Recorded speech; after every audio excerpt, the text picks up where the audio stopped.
एक बार मिलकर के लंबे स्वर से ओम का उच्चारण करेंगे। मेरे साथ बोलिए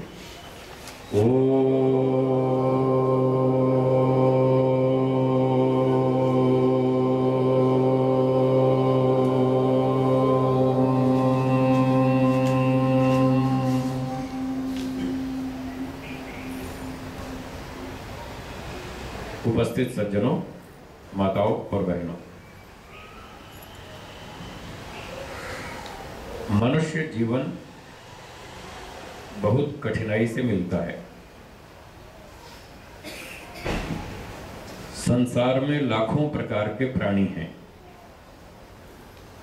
मनुष्य, पशु, पक्षी, कीड़े मकोड़े, जीव जंतु, समुद्री जीव, बहुत सारे प्राणी, तरह तरह के प्राणी हैं। इनमें से केवल एक ही प्राणी मनुष्य ऐसा है जिसको भगवान ने कुछ खास सुविधाएं दी हैं। विशेष सुविधाएं सिर्फ मनुष्य को दी और प्राणियों को नहीं दी। मुख्य जो सुविधाएं हैं, पहली सुविधा है बुद्धि। जैसी बुद्धि मनुष्यों के पास है ऐसी बुद्धि और किसी प्राणी के पास नहीं है।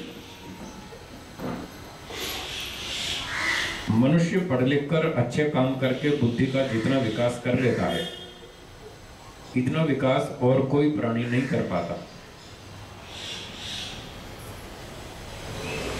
दूसरी चीज है बोलने के लिए भाषा। जैसी भाषा मनुष्यों के पास है ऐसी भाषा और पशु पक्षियों के पास नहीं। कुत्ते का पेट दुखता हो तो बोल नहीं सकता मुझे पेट में दर्द है, बोल नहीं सकता। मनुष्य बोल सकता है मुझे क्या तकलीफ है, और वो डॉक्टर साहब से दवाई ले सकता है और ठीक हो जाएगा। तीसरी सुविधा है कर्म करने के लिए हाथ। भगवान ने 2 हाथ दिए हमको काम करने के लिए। 2-4 प्राणियों के हाथ हमारे जैसे हैं, बंदर के, वन मनुष्य के, चिंपैंजी के, 2-4 प्राणियों के हाथ हमारे जैसे, बाकियों के तो हाथ भी नहीं। तो ये तीसरी सुविधा है। चौथी सुविधा है कर्म करने की स्वतंत्रता। मनुष्य 24 घंटे अपनी इच्छा से जी सकता है। गाय, घोड़े, पशु पक्षी अपनी इच्छा से नहीं जी पाते। गाय को आप बांध के रखते हैं, कुत्ते को बांध के रखते हैं, और जो खुले प्राणी हैं तो उनके पास बुद्धि नहीं है, वो बेचारे कुछ कर नहीं पाते। आपकी इच्छा है देश विदेश की यात्रा कर लो, अमेरिका, इंग्लैंड, रूस, अमेरिका, कहीं भी चले जाओ, घूम आओ। जब इच्छा हो तब बाजार में जाके जलेबी खा लो, मैंगो शेक पी लो, जो मर्जी इच्छा हो पूरी कर सकते हैं। और पशु पक्षियों की इच्छा हो, मान लो एक कुत्ते की इच्छा हो जाए भाई एक पुणे का चक्कर मार लें पिपरी से, तो नहीं जा पाएगा। यहाँ का कुत्ता यहीं सारा जीवन यहीं पूरा हो जाएगा, दूर 20 किलोमीटर भी नहीं जा पाएगा। तो उनके जीवन का कितनी सीमा है, उस सीमा में ही बेचारे पूरा जीवन खर्च कर देते हैं और अपनी इच्छा से कहीं नहीं जा सकते, ना खा सकते, ना घूम सकते। हमें 24 घंटे की स्वतंत्रता है। तो ये चौथी सुविधा थी। ईश्वर ने हमको 24 घंटे की स्वतंत्रता दी है कर्म करने की। और एक और सुविधा दी है, वो है 4 वेदों का ज्ञान, 4 वेदों का नॉलेज। ईश्वर ने सृष्टि के आरंभ में मनुष्यों को 4 वेदों का नॉलेज दिया। थोड़ा वेदों के नाम बोल दीजिए। ऋग्वेद, यजुर्वेद, सामवेद, अथर्ववेद। ये 4 वेद हैं जो ईश्वर ने हमको दिए। इन 4 वेदों में बताया कि मनुष्य को कैसे जीना चाहिए, कैसे रहना चाहिए, कैसे बोलना चाहिए, क्या खाना चाहिए, क्या नहीं खाना चाहिए। पूरा कॉन्स्टिट्यूशन, पूरा संविधान इन 4 वेदों में ईश्वर ने हमको बताया। अब जो भारत में रहता है उस पर भारत का कानून लागू होता है। अगर वो कानून को नहीं जानता और उसका पालन नहीं करता, कानून तोड़ता है, तो वो अपराधी माना जाएगा या नहीं? और पुलिस की पकड़ में आ गया तो दंड भी मिलेगा। और जो रूस में रहता है, रूस का नागरिक है, उस पर रूस का नागरिक का कानून लागू होता है। जापान में जाए तो जापान का कानून लागू होता है। जो जहाँ रहता है उस देश का कानून उस पर लागू होता है। इसी तरह से हम ईश्वर के बनाए संसार में रहते हैं। ईश्वर इस सारी दुनिया का मालिक है, राजा है। हम उसकी बनाई दुनिया में रहते हैं तो उसका कानून हम पर लागू होता है। अगर हम कानून नहीं पढ़ें, नहीं समझें और कानून तोड़ते रहें तो हमको ईश्वर दंड देगा या नहीं? दंड देगा। तो अगर दंड से बचना हो, दुख से बचना हो, बुद्धिमत्ता से जीना हो, सुख से जीना हो, तो हमें वेद पढ़ना पड़ेगा। वेद ईश्वर का दिया हुआ कानून है। कोई ऐसा मुझे तो कानून का पता ही नहीं था, तो क्या कानून सरकार उसका बहाना सुन लेगी? आपको कानून नहीं मालूम था, आपने कानून तोड़ दिया, चलो आपको माफ़ कर देते हैं। क्या माफ़ कर देगी? नहीं करेगी। तो बहाना नहीं चलेगा। आप कहेंगे साहब हमें पता ही नहीं था भगवान का क्या कानून है, हमने कभी पढ़ा ही नहीं पढ़ा तो आपका दोष है। क्यों नहीं पढ़ा? आप भारत में रहते हैं तो भारत के नागरिक हैं, आप पर भारत का कानून लागू होता है। भारत के कानून को पढ़ना, समझना, उसका पालन करना आपकी जिम्मेदारी है। सरकार ने भारत की सब भाषाओं में कानून छाप रखा है।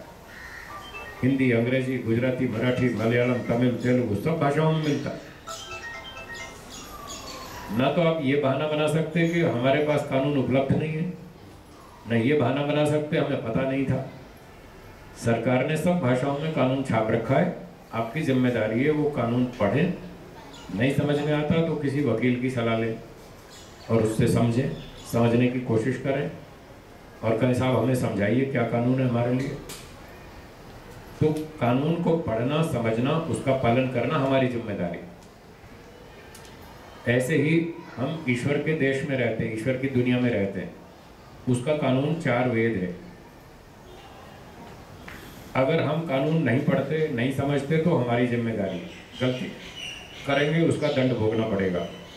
Ignorance of law is no excuse, वो आप जानते ही। ये कोई बहाना नहीं चलेगा कि हमें कानून मालूम नहीं था, वो आपको सीखना पड़ेगा, उसका पालन करना पड़ेगा।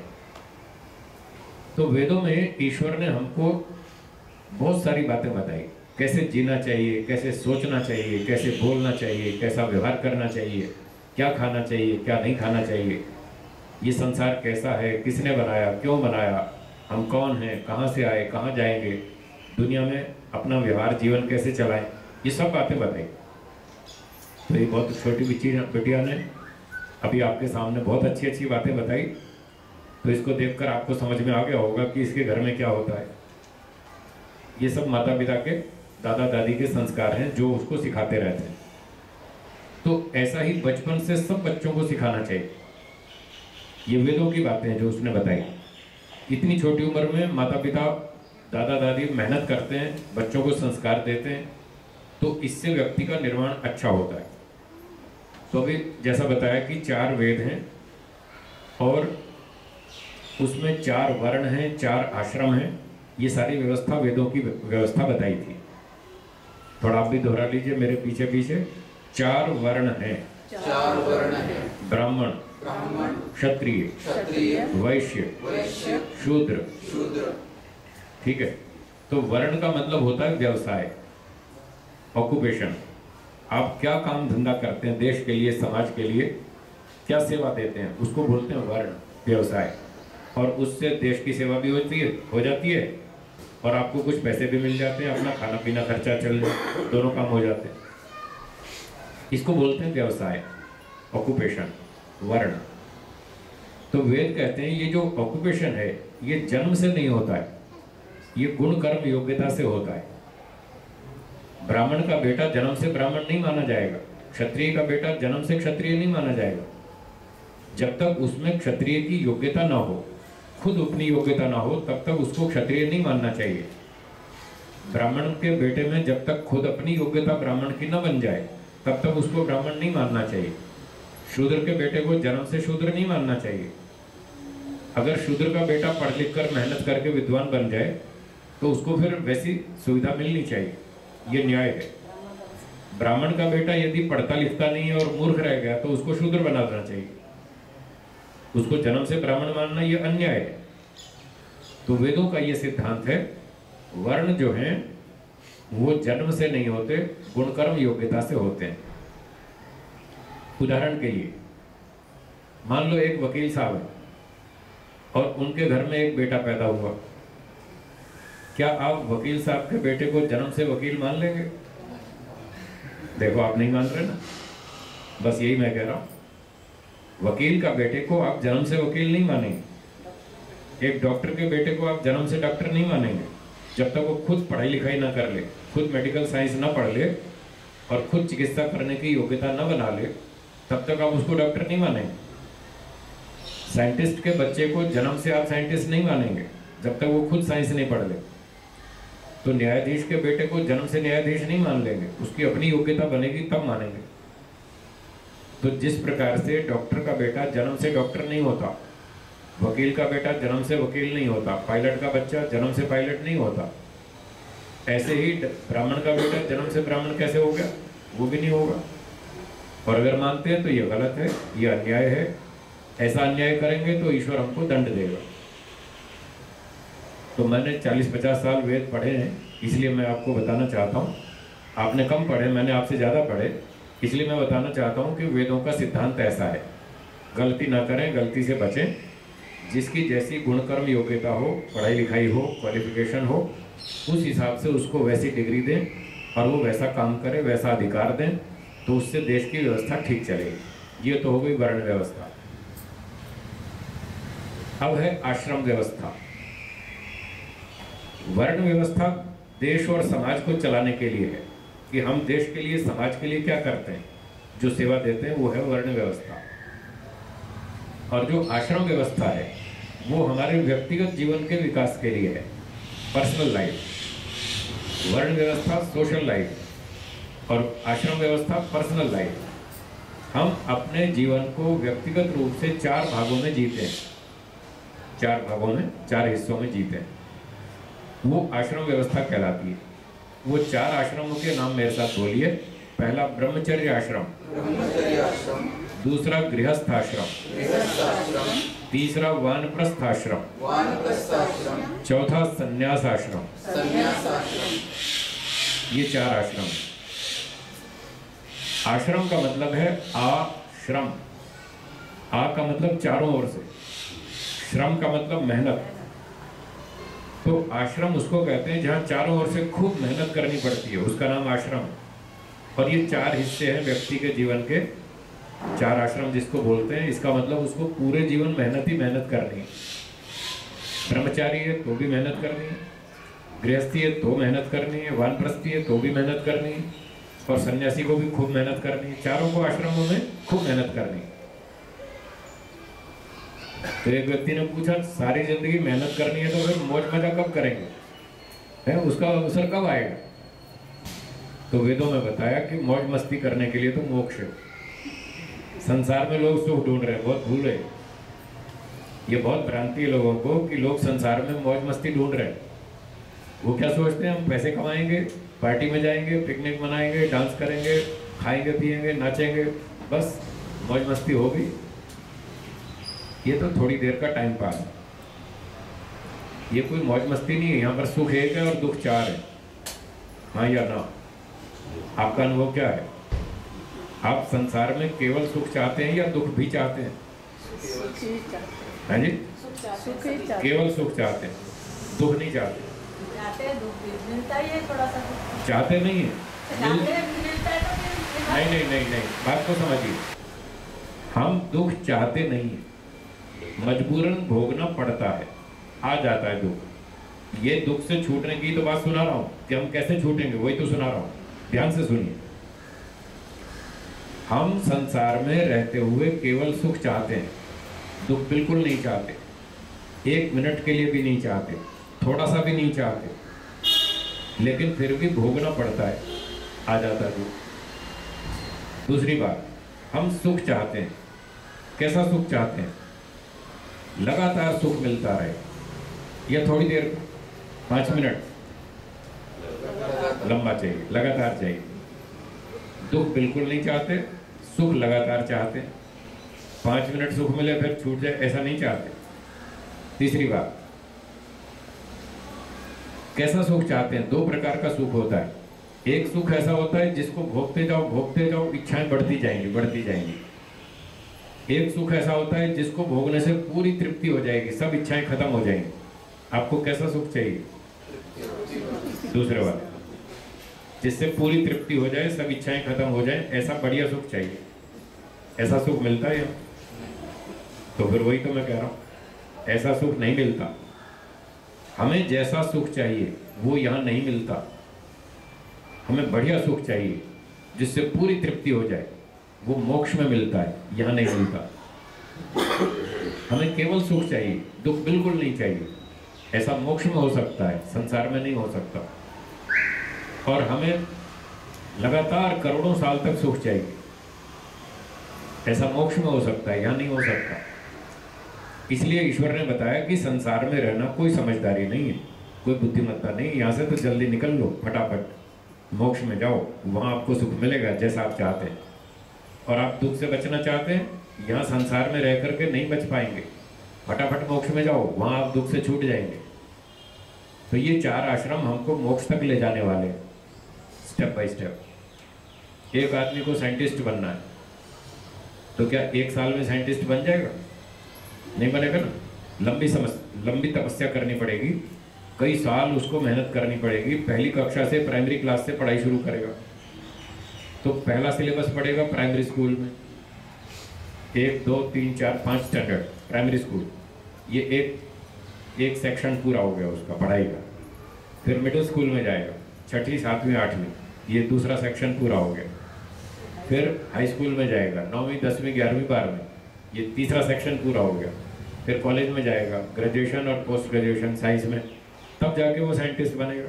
15-20 साल मेहनत करनी पड़ेगी, और उसके बाद और रिसर्च करनी पड़ेगी, खूब मेहनत करेगा, तब जाके 20-30 साल में वो साइंटिस्ट बनेगा। तो उसकी जो पहली कक्षा से पढ़ाई होती है साइंटिस्ट बनने की, ये सारी पढ़ाई उसको काम आएगी साइंटिस्ट बनने में। अगर वो प्राइमरी स्कूल नहीं पढ़ेगा तो आगे की पढ़ाई समझ में नहीं आएगी। तो जैसे लंबा समय लगता है, उसके 2-4-5 सेक्शन हैं, वो पूरे करने पड़ेंगे, तब जाके साइंटिस्ट बनता है। उसका उद्देश्य तो साइंटिस्ट बनना है, चाहे वो प्राइमरी स्कूल में पढ़ रहा है, चाहे वो मिडिल स्कूल में पढ़ रहा है, चाहे हाई स्कूल में पढ़ रहा है, चाहे कॉलेज में पढ़ रहा है। उसका उद्देश्य हमेशा एक ही है, क्या? साइंटिस्ट बनना। दिमाग में वही उद्देश्य है, उसको रख के वो सारे काम कर रहा है। ऐसे ही हमारा उद्देश्य है मोक्ष प्राप्ति। चाहे हम ब्रह्मचर्य आश्रम में हैं तो भी हमारा लक्ष्य वही है, गृहस्थ में तो भी लक्ष्य वही है, वानप्रस्थ में तो भी वही है, संन्यास में है तो भी वही है। लक्ष्य हमारा एक ही है, मोक्ष प्राप्ति। जैसे उस बच्चे का लक्ष्य है साइंटिस्ट बनना, तो primary school, middle school, high school, ये सब उसको सहायता करेंगे साइंटिस्ट बनने में। इसी प्रकार से ये 4 आश्रम है, ब्रह्मचर्य, गृहस्थ, वानप्रस्थ, संन्यास, ये 4 आश्रम मोक्ष प्राप्ति में सहायता करेंगे। पर जो विद्यार्थी स्कूल जाएगा, डिसिप्लिन में रहेगा, टीचर जैसा पढ़ाएगा वैसा पढ़ेगा, वो तो साइंटिस्ट बन जाएगा।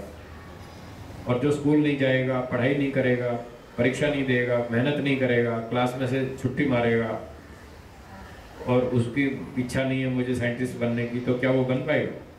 नहीं बन पाएगा। तो इसी तरह से जिसको मोक्ष समझ में आएगा, साइंटिस्ट जिसको समझ में आता है मुझे साइंटिस्ट बनना है, उससे क्या लाभ है, वो समझ में आता है, और वो संकल्प करेगा मुझे साइंटिस्ट बनना है, फिर वो मेहनत करेगा, वो बन जाएगा। जिसको ये समझ में नहीं आता कि मुझे साइंटिस्ट बनना है, उसके लिए वो न मेहनत करेगा, न पुरुषार्थ करेगा, न वो बन पाएगा। इसी तरह से यदि हमें ये समझ में आएगा कि मोक्ष में जाना है, मोक्ष प्राप्ति करनी है, अगर ये समझ में आएगा और हम उसके लिए संकल्प करेंगे और उसके लिए मेहनत करेंगे, तब तो हमारा मोक्ष हो पाएगा। नहीं तो नहीं होगा, ऐसे भटकते रहेंगे दुनिया में, एक के बाद एक जन्म, अगला जन्म, अगला जन्म, अगला जन्म, और जितने जन्म लेंगे उतना दुख बढ़ेगा। फिर वापस आपको फिर एलकेजी में बैठना पड़ेगा। एक आदमी पढ़ के एमएससी हो गया, एमटेक हो गया, और वो थोड़े दिन पैसे कमाए, खाया पिया, बूढ़ा हो के मर गया।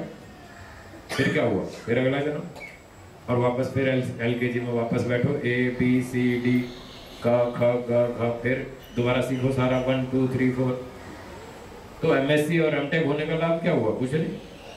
फिर वापस 0 पे आ गए, अब फिर दोबारा पढ़ाई करो, फिर एमटेक हो गए, एमकॉम हो गए, सीए हो गए, एमबीए हो गए, फिर थोड़ा खाया कमाया, बूढ़े होके मर गए, और फिर अगला जन्म फिर वापस एलकेजी में बैठो।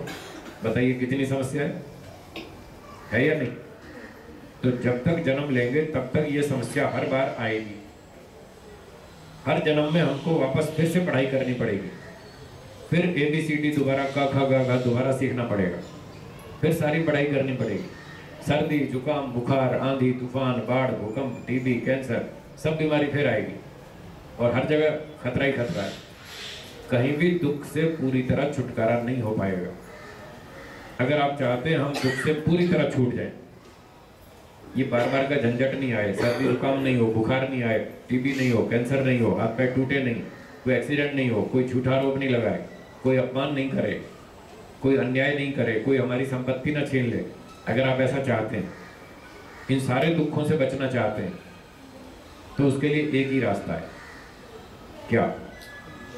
मोक्ष। तो इस तरह से सोचना है, और पहले लक्ष्य जीवन का निर्धारित होना चाहिए कि हमें मोक्ष प्राप्त करना है। वो समझ में आने के बाद फिर रास्ता ढूंढेंगे कि मोक्ष तक कैसे पहुंचे।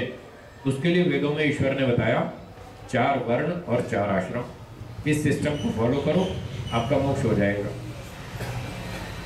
वर्णों में ब्राह्मण बनना है। ब्राह्मण का मतलब वेदों को पढ़ना है, वेदों को पढ़ाना है। तो वेदों का पठन पाठन करने वाला व्यक्ति ब्राह्मण कहलाता है। तो कर्म से ब्राह्मण है, वेद पढ़ना पड़ेगा, तब हमें ये सारी बातें क्लियर हो जाएंगी कि ये भगवान कौन है, उसने दुनिया बनाई, क्यों बनाई, हमारे कर्मों का फल देने के लिए बनाई। अब हम कर्म करेंगे, आगे ईश्वर फल देगा। कुछ कर्मों का फल इस जन्म में देगा, कुछ का अगले जन्म में देगा। मोक्ष वाले कर्म करेंगे तो मोक्ष दे देगा, और संसार में जन्म लेने वाले कर्म किए तो जन्म दे देगा। जैसा करेंगे वैसा देगा। ये सब बातें वेदों में लिखी है, उनको पढ़ने से हमें सब बात क्लियर हो जाएगी। तो वर्ण व्यवस्था इस तरह से, उसमें ब्राह्मण बनना पड़ेगा, अपना नॉलेज करेक्ट करना पड़ेगा। बहुत सारी भ्रांतियां हैं, बहुत सारे संशय हैं जो हम ठीक तरह से नहीं जानते बातें, वो वेदों को, दर्शनों को, उपनिषदों को पढ़ने से क्लियर हो जाएगी। और आश्रमों में हमको सन्यासी बनना पड़ेगा। ब्रह्मचारी, गृहस्थी, वानप्रस्थी, सन्यासी, ऐसे चौथा आश्रम है सन्यास। वहां तक जाना पड़ेगा, उसके बाद मोक्ष होगा, उससे पहले नहीं होगा। तो चारों आश्रम वालों का लक्ष्य एक ही है, मोक्ष प्राप्ति। वो प्रोसीजर है, उस प्रोसीजर में चल रहे हैं। तो ब्रह्मचारी का मतलब विद्यार्थी, स्टूडेंट, जो छोटा विद्यार्थी है, 5 साल का, 10 साल का, 15-20 साल का, पढ़ रहा है अभी। तो पहला जीवन का भाग, उसको ब्रह्मचर्य आश्रम कहते हैं। इस पहले भाग में आप पढ़ाई लिखाई करो और इस दुनिया को समझो, ईश्वर को समझो, अपने आप को समझो, संसार को समझो। ये 3 चीजें हैं अनादि। वेदों में बताया 3 वस्तुएं अनादि हैं, उनके नाम बोलिए। ईश्वर, आत्मा, प्रकृति। ये 3 चीजें हमेशा से हैं। अनादि का मतलब हमेशा से है, जिनका कोई आदि नहीं है, आरंभ नहीं है, स्टार्ट नहीं है, क्रिएशन नहीं है। ये सदा से हैं। जो वस्तु उत्पन्न होती है वो नष्ट होती है या नहीं होती है? जो वस्तु उत्पन्न नहीं होती, क्या वो नष्ट होती है? नष्ट भी नहीं होती। तो ये मोटे मोटे 2 नियम है। जो चीज़ उत्पन्न होगी वो नष्ट होगी, जो उत्पन्न नहीं होगी वो नष्ट भी नहीं होगी। ये 3 वस्तुएं क्या उत्पन्न हुई? नहीं हुई। क्या ये तीनों नष्ट हो जाएंगी? नहीं होगी। इन 3 में से हम कौन है? आत्मा। तो 3 में से एक वस्तु हम हैं, आत्मा। हम क्या चाहते हैं? सुख चाहते हैं। अभी बात हुई थी ना, हम सुख चाहते हैं। कैसा सुख चाहते हैं? लगातार। यहाँ मिलता है संसार में? नहीं मिलता। इसलिए वेद कहता है संसार में रहना कोई समझदारी नहीं है। आप सोचेंगे संसार में रहना समझदारी नहीं है, जो सच है वो सच है। अब तक अविद्या में थे तो आज समझ लीजिए, आज समझ लीजिए संसार में रहना कोई समझदारी नहीं। तो कहाँ रहना समझदारी है? मोक्ष में। क्यों? संसार में दुख मिलता है, मोक्ष में सुख मिलता है। अब आप फैसला कर लीजिए, दुख भोगना समझदारी है या सुख भोगना? तो सुख तो मोक्ष में मिलता है, यहाँ कहाँ मिलता है? थोड़ी देर का सुख मिलता है, फिर 4 दुख आ जाते हैं। एक सुख मिलता है, फिर 2 4 5 7 नई समस्याएं खड़ी हो जाती। तो संसार में थोड़ा सा सुख मिलता है, बहुत सारा दुख मिलता है, इसलिए संसार में दुख भोगना समझदारी नहीं है। तो ये सारी बातें सीखने के लिए विद्यार्थी काल है, ब्रह्मचर्य आश्रम। ब्रह्मचारी को गुरुजी पढ़ाते हैं, वेद पढ़ाते हैं, ये सब चीजें सिखाते हैं कि संसार में रहना अच्छा नहीं है, फटाफट शॉर्टकट मारो, सीधे सन्यासी बनो और मोक्ष में जाओ, गृहस्थ में मत फंसो। पुराने समय में विद्यार्थी जब गुरुजी के पास जाते थे पढ़ने गुरुकुल में, अब तो गुरुकुल सिस्टम खत्म सा हो गया, इक्का दुक्का कोई मिलता है कहीं कहीं, बाकी तो सब स्कूल कॉलेज सिस्टम हो गया। तो पुराने समय में गुरुकुलों में विद्यार्थियों को ये सिखाते थे कि अगर आप ब्रह्मचारी रह सकते हैं पूरा जीवन, शादी विवाह न करें, ब्रह्मचारी रह सकते हो तो प्रायोरिटी, प्राथमिकता इस बात की है, शादी मत करो, गृहस्थ में मत जाओ। तो 10,000 विद्यार्थियों को ये उपदेश दिया गुरुजी ने कि ब्रह्मचारी रहो, शादी मत करो। तो जिन 10,000 लोगों में से 8-10 लोगों के संस्कार पूर्व जन्म के अच्छे थे, तपस्वी थे, वो पिछले जन्म से मेहनत करते आ रहे हैं, कई जन्मों से मेहनत करते आ रहे हैं, उनको तो ये उपदेश समझ में आ गए। उन्होंने कहा गुरुजी आप बिल्कुल ठीक कह रहे हैं, हमको समझ में आ गया, शादी करने में फायदा नहीं, पिछले जन्मों में कर ली थी, देख लिया सारा, शादी के बाद कितना सुख और कितना दुख वो सारा भोग लिया। तो उनके संस्कार साथ में आए थे और उनको समझ में आ गया कि शादी करने में फायदा नहीं है, फायदा कम है, नुकसान ज्यादा है, ये समझ में आ गया। तो उन्होंने तो हाथ ऊंचा करके बोल दिया गुरुजी हम शादी नहीं करेंगे, हम पूरा जीवन ब्रह्मचारी रहेंगे, तपस्या करेंगे और मोक्ष की तैयारी करेंगे, जो आप कह रहे हो हमारी समझ में आ गया। तो गुरुजी ने कहा ठीक है भाई, तुम 10 आदमी तो एक तरफ हो जाओ। वो 10 तो एक तरफ हो गए, तुम्हें घर जाना ही नहीं है, तुमको यहीं रहना है, गुरुकुल में रहना है, आश्रम में रहना है, तपस्या करनी है, साधना करनी है, वैराग्य उत्पन्न करना है, उसको मजबूत बनाना है, सन्यासी बनना है, देश की सेवा करनी है, धर्म की रक्षा करनी है, परोपकार करना है, समाधि लगानी है, और तुम्हारा तो यहीं से डायरेक्ट मोक्ष हो जाएगा। सन्यासी बनना पड़ेगा तब होगा, ऐसे नहीं, सन्यासी तो बनना पड़ेगा उनको। तो वो 10 लोग तो एक साइड में हो गए। कुल कितने थे जिनको उपदेश दिया था? 10,000। उसमें से 10 तो साइड में हो गए, बाकी कितने बचे? 9,990। उन्होंने कहा गुरुजी हमको तो शादी करनी है, हमको तो समझ में नहीं आया, संसार में दुख है, आप कहते हो दुख है, इन 10 लोगों को समझ में आया, हमको तो नहीं आया, हमको तो बड़ा सुख दिखता है। ये लाखों लोग हैं, शादी करते हैं, पैसे कमाते हैं, खाते पीते हैं, डांस करते हैं और मौज मस्ती करते हैं, हमें तो सुख दिखता है इसमें। गुरुजी ने कहा ठीक है भाई, तुम एक्सपेरिमेंट कर लो, जाओ परीक्षण कर लो, आपको सुख दिखता है, जाओ शादी करो। तो उनके लिए दूसरा आश्रम कौन सा? गृहस्थ।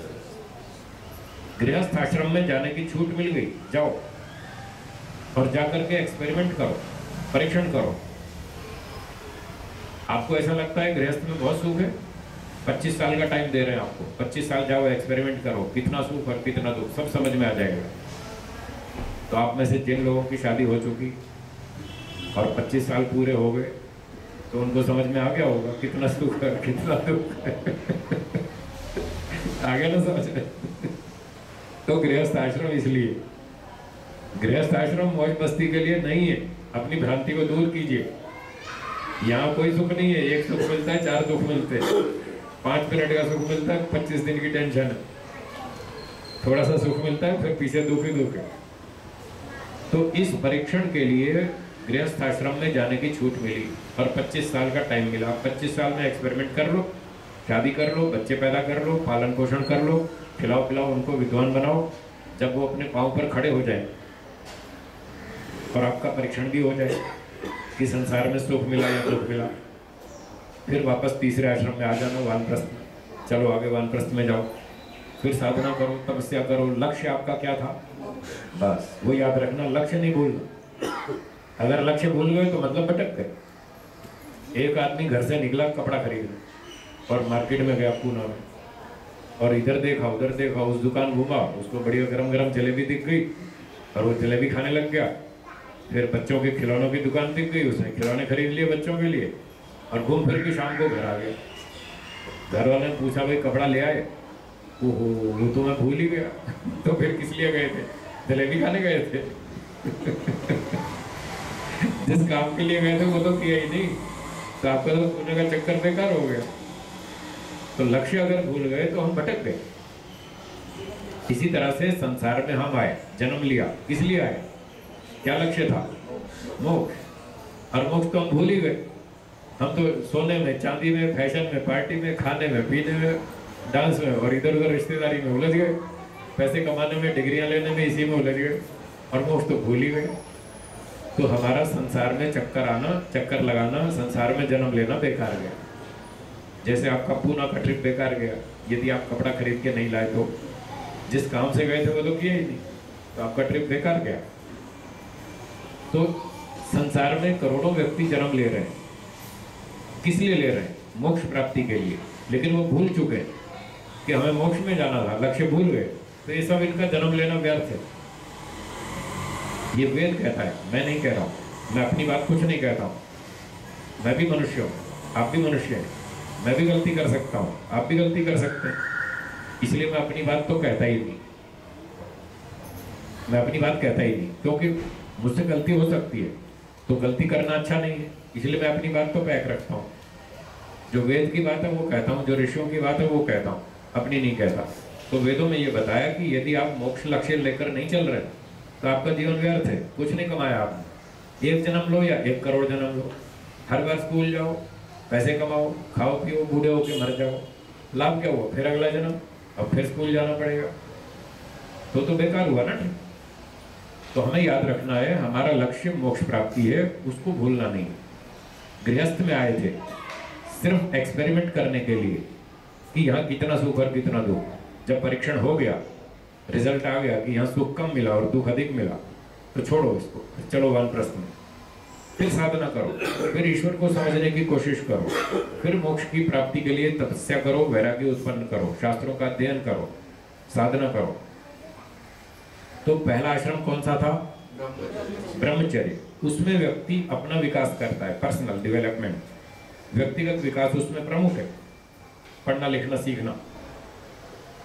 फिर गृहस्थ में आया दूसरा आश्रम, तो उसमें परिवार, समाज और राष्ट्र के लिए कुछ सेवा करना, उनके लिए मेहनत करना, कुछ काम करना। तो वो सामाजिक कार्य और राष्ट्र के काम अधिक हो जाते हैं तो पर्सनल उन्नति घट जाती है, सामाजिक कार्य मुख्य हो जाता है और व्यक्तिगत गौण हो जाता है। वो सारा करके फिर वानप्रस्थ में आते हैं, फिर उसमें व्यक्तिगत प्रमुख हो जाएगा, समाज का थोड़ा कम कर देंगे और अपना पर्सनल डेवलपमेंट वो मुख्य हो जाएगा कि फिर साधना करो, तपस्या करो, वैराग्य को ऊंचा उठाओ, उसको और मजबूत बनाओ, शास्त्रों का अध्ययन करो, ईश्वर का ध्यान करो, पंचमहायज्ञ करो, ये सारे काम करो और अपना व्यक्तिगत योग्यता बढ़ाओ।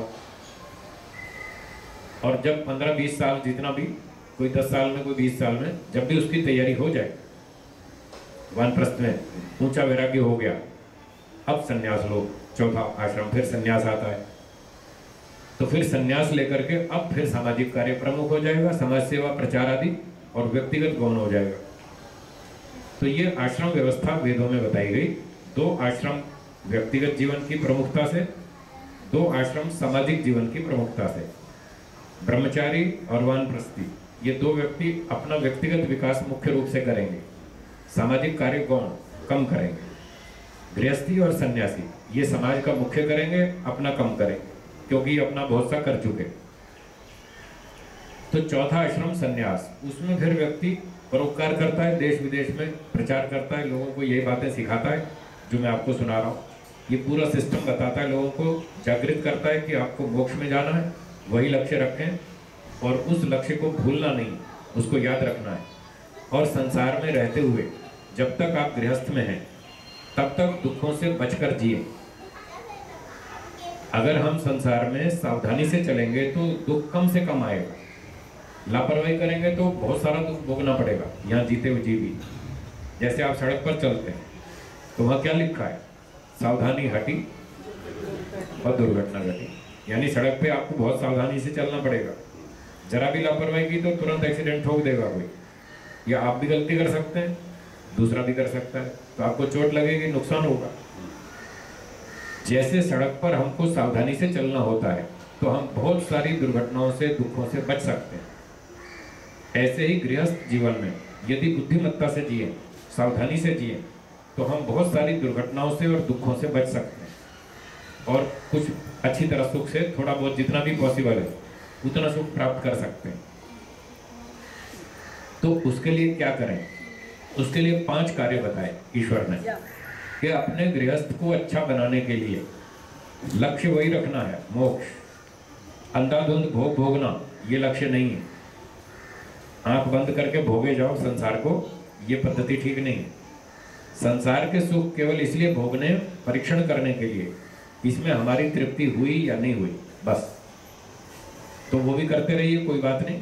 और साथ साथ टेंशन से, दुखों से, चिंता से, तनाव से बचने के लिए 5 कार्य बताए कि वो 5 कार्य हर रोज अपने घर में करें, तो आप दुखों से बचकर जिएंगे, कम दुखी होंगे, कुछ अच्छी तरह जी लेंगे, शांति से जी लेंगे। वो 5 कार्य मैं आपको बताऊंगा। पहला कार्य है ब्रह्म यज्ञ। क्या है पहला? ब्रह्म यज्ञ। ब्रह्म यज्ञ के 2 हिस्से हैं। एक हिस्सा है ईश्वर का ध्यान करना, मेडिटेशन, ईश्वर का चिंतन मनन उपासना करना, ये पहला भाग। दूसरा भाग है वेदों का स्वाध्याय करना। जो ब्रह्मचारी ने पढ़ा था गुरुकुल में बचपन में, उसको गृहस्थ में आके छोड़ नहीं देना, उसकी पढ़ाई जारी रखनी है। हर रोज थोड़ा आधा घंटा 20 मिनट समय निकालें और वैदिक शास्त्रों का अध्ययन स्वाध्याय चालू रहे। इन 2 चीजों को मिलाकर एक ब्रह्म यज्ञ कहलाता है, ईश्वर का ध्यान करना और स्वाध्याय करना वैदिक शास्त्रों का। दूसरा यज्ञ है देव यज्ञ, जिसको आप हवन कहते हैं, अग्निहोत्र। आपने रामायण सीरियल में देखा होगा, अग्निकुंड में अग्नि जला करके मंत्र बोल के स्वाहा स्वाहा वो ऋषि मुनि लोग, बड़े बड़े राजा लोग करते थे।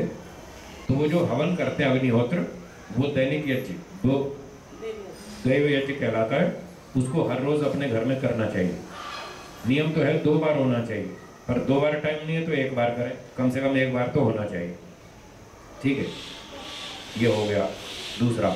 तीसरा है पितृयज्ञ। जो हमारे घर में बड़े माता पिता हैं, बुजुर्ग हैं, सास ससुर, माता पिता आदि, उनकी सेवा करना, प्रेम से, श्रद्धा से उनको खिलाना पिलाना, दवाई चिकित्सा, उनकी जो भी आवश्यकताएं हैं पूरी करना, सभ्यता से व्यवहार करना, कठोर कड़वी भाषा नहीं बोलना, उनका अपमान नहीं करना, अच्छा व्यवहार रखना बड़ों के साथ, सेवा करना, रोगी हो जाए तो अच्छी तरह चिकित्सा कराना। ये तीसरा काम। कौन सा यज्ञ? पितृयज्ञ। चौथा बलि वैश्व देव यज्ञ। जो अपने आसपास गाय, घोड़ा, कुत्ता, कौवा, कबूतर, चिड़िया ऐसे प्राणी मिलते हैं, उनको थोड़ा थोड़ा भोजन देना चाहिए, उनके जीवन की रक्षा करनी चाहिए। आप तो नौकरी करते हैं, व्यापार करते हैं, पैसे कमाते हैं, खाते पीते मजे से जी लेते हैं, घर बना लेते हैं, सारे साधन हैं। गाय घोड़े के पास, कोई कुत्ते के पास नौकरी है, कोई व्यापार है, कोई फैक्ट्री है, कोई कारखाना है, वो बेचारा कहाँ से खाएगा? हमारे भरोसे हो, हम खिलाएंगे तो खा लेगा, उसके पास तो हाथ पैर नहीं है, वो कमा नहीं सकता, खेती नहीं कर सकता, हम तो कर सकते हैं। तो इन प्राणियों के जीवन की रक्षा भी हमारे सर पर है, हमारी जिम्मेदारी है इनको थोड़ा थोड़ा भोजन देना, प्राणियों की रक्षा करना। ये हमारे जीवन की रक्षा करते हैं। हम गाय को खाना खिलाएंगे तो हम गाय पर एहसान नहीं करेंगे, ध्यान दीजिएगा। हम गाय की रक्षा करते हैं तो हम अपनी रक्षा कर रहे हैं। गाय जिएगी तो हम जिएंगे, गाय मरेगी तो हम भी मरेंगे। आपको जीने के लिए दूध चाहिए, दही चाहिए, मक्खन चाहिए, मलाई चाहिए, मिठाई चाहिए, पनीर चाहिए, बर्फी चाहिए, गुलाब जामुन चाहिए, रसगुल्ला चाहिए, कहाँ से आएगा? दूध होगा तो आएगा ना। ये सारी चीज़ें दूध से ही तो मिलती हैं। अगर दूध होगा तो घी, दूध, मक्खन, मलाई, मिठाई सब कुछ खा पिएंगे और अच्छी तरह से जिएंगे। और दूध नहीं होगा तो कुछ नहीं मिलेगा, भूखे मरेंगे। और ये दूध कहाँ से आएगा? गाय से। इसलिए गाय की रक्षा करनी है। गाय की रक्षा मतलब अपनी रक्षा। गाय जिएगी तो हम जिएंगे, गाय मरेगी तो हम मरेंगे। इसलिए गाय की रक्षा करें, उसको भोजन खिलाएं, चारा खिलाएं, रोटी खिलाएं, जो भी खिलाएं। ऐसे कौवा, कबूतर है, चिड़िया है, जो भी प्राणी आसपास मिलते हैं हमारे घर के आसपास इधर उधर, उनको थोड़ा थोड़ा भोजन खिलाएं। ये बलि वैश्व देव यज्ञ। ये सारे प्राणी हमारे लिए कहीं ना कहीं कुछ ना कुछ फायदा करते हैं।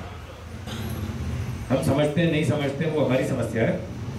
पर ईश्वर ने जितने प्राणी बनाए ये हमारे फायदे के लिए बनाए, सृष्टि में संतुलन बनाए रखने के लिए ये सारे प्राणी आवश्यक हैं। तो इस प्रकार से प्राणियों की रक्षा करना, उनको खाना पीना देना, ये चौथा यज्ञ। तो गृहस्थ के पास तो रसोई है, खाना पीना, इनकम है, सब कुछ है, तो उसकी जिम्मेदारी वो प्राणियों को खिलाए। पांचवा यज्ञ अतिथि यज्ञ। पांचवा कौन सा? अतिथि यज्ञ। अतिथि का मतलब जिसके आने जाने की कोई तिथि निश्चित नहीं है। अतिथि, कोई डेट फिक्स नहीं है, कभी भी घूमता फिरता आ जाए, वो है अतिथि। और वैदिक परिभाषा के अनुसार अतिथि का मुख्य अर्थ है सन्यासी, मेरे जैसा। हमारे कोई डेट फिक्स थोड़ी होती है, हम तो देश भर में घूमते हैं, कभी यहाँ कभी वहाँ प्रचार करते हैं। अब तो थोड़ा हम भी डेट फिक्स करके चलते हैं, पुराने समय में तो डेट फिक्स नहीं होती है, बस प्रचार करना है, चलते रहो, घूमते रहो, चलते रहो, गांव गांव, नगर नगर। जहाँ अगले गांव में गए वहाँ थोड़ा प्रचार किया, 2 दिन 1 दिन ठहरे, फिर आगे अगले गांव, फिर अगले नगर चलो। तो पुराने समय में सन्यासी लोग घूमते रहते थे और प्रचार करते थे, लोगों को जगाते रहते थे कि वेदों की बात सुनो, वेदों के अनुसार चलो, माता पिता की सेवा करो, पति पत्नी शांति से रहो, आपस में लड़ाई झगड़ा मत करो, स्वार्थी मत बनो, त्यागी बनो, दूसरे के लिए तपस्या करो, दूसरे के दोषों को सहन करो। सब में दोष होते हैं, थोड़े बहुत दोष होते हैं, उनको सहन करो और एक दूसरे को सुख देने की बात सोचो, दुख देने की बात मत सोचो, क्रोध मत करो, लड़ाई मत करो, लोभ मत करो, न्याय से जियो, ईमानदारी से जियो, दूसरे का अधिकार मत छीनो। ये सारी बातें बताने के लिए सन्यासी लोग घूमते हैं देश भर में, उनका नाम है अतिथि। तो वेद कहता है कि हर रोज आपके घर में एक सन्यासी आना चाहिए। अब इतने सन्यासी कहाँ मिलते हैं, बहुत शॉर्टेज है आजकल, मिलते नहीं ना, तो आना तो रोज चाहिए। अब इतने हैं ही नहीं तो कहाँ आएगा, तो साल में एक बार आए तो बहुत है, 2 महीने में, 6 महीने में, साल में, जब भी मौका मिले किसी अच्छे वैदिक विद्वान सन्यासी का सत्संग करें। चाहे तो वो आपके घर पर आए, चाहे आप उसके आश्रम में जाओ, उसकी संस्था में जाओ, या कहीं दूसरी जगह जाओ, जहाँ भी कोई धार्मिक सत्संग प्रवचन होता हो, वेद का विद्वान होना चाहिए, ये ध्यान रखना। चाहे जो पंडित नहीं, वेद का विद्वान हो, उपदेशक हो, सन्यासी हो, उसका सत्संग करें, वो आपको ठीक रास्ता बताएगा, क्योंकि वेद ईश्वर का संदेश है, उसी में ठीक रास्ता बताया, तो वो आपको ठीक रास्ता जानेगा और ठीक रास्ता बताएगा। ऐसे विद्वान सन्यासी का सत्संग करना, उपदेश सुनना, शंका समाधान करना, ये अतिथि यज्ञ। और उसको भोजन खिलाना, उसको कुछ किराया भाड़ा दे देना, दान दक्षिणा दे देना, उसका भी खर्चा निकलता रहे, आपका भी घर ठीक चलता रहे, उसका भी चलता रहे, दोनों का काम पूरा हो जाए। इस तरह से ये 5वां अतिथि यज्ञ है। तो वेद कहता है गृहस्थ लोगों को शांति से जीने के लिए ये 5 महायज्ञ रोज करने चाहिए। अब जिन घरों में ये होते हैं तो उन घरों में शांति है, आनंद है, प्रेम है, संगठन है, सेवा है, त्याग है, परोपकार है और खूब खुशहाली है, समृद्धि है, सब कुछ है। जिन घरों में ये 5 महायज्ञ नहीं होते वहाँ पर लड़ाई है, झगड़ा है। अभी आज मैंने न्यूज़ में पढ़ा, व्हाट्सएप पर आया था एक न्यूज़, एक कहाँ हरियाणा में की बात है या कहाँ की बात है पता नहीं, वो भूल गया मैं कहाँ की थी। एक बेटे ने अपने बाप को मार डाला और उसको कार में बिठा करके फलानी जगह जाके कार में आग लगा दी और ये घोषित कर दिया कि ये एक्सीडेंट में मर गया। आज की ये स्थिति बताओ, बाप बेटे को मार रहा है, बेटा बाप को मार रहा है, आज ये स्थिति आ गई। क्यों आई?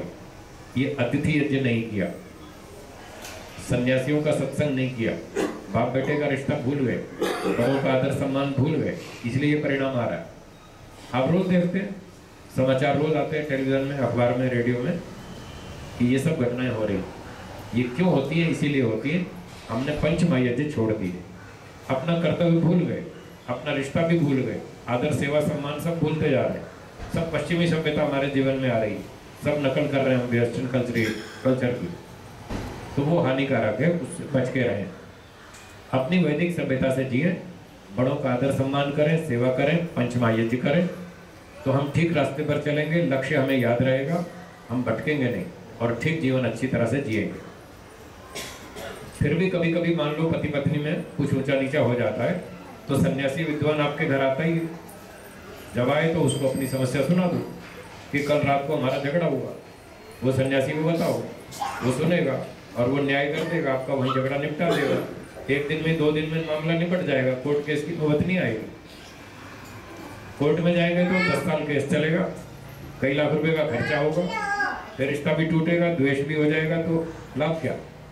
और एक सन्यासी आएगा, 200-500 रुपये आप उसको भाड़ा किराया देंगे, 50 रुपए की रोटी खाएगा और आपका घर बचा देगा, रिश्ता भी बचा देगा, प्रेम भी बचा देगा, सब कुछ फायदा होगा। बताइए कितना इकोनॉमिकल, खर्चा कुछ नहीं और लाभ इतना अधिक। घर की सुरक्षा, प्रेम आपस का बना रहे, संगठन बना रहे, सेवा बनी रहे, विश्वास बना रहे। तो ये बहुत साइंटिफिक चीज़ें हैं जो वेदों की बातें हैं, इनका पालन करें, अपने गृहस्थ को अच्छा बनाएं। समय कम है, मैं प्रवचन को विराम देता हूँ। आपके कोई प्रश्न हो, शंकाएं हो तो बोलिए, आपके प्रश्नों का उत्तर देने का प्रयास करें।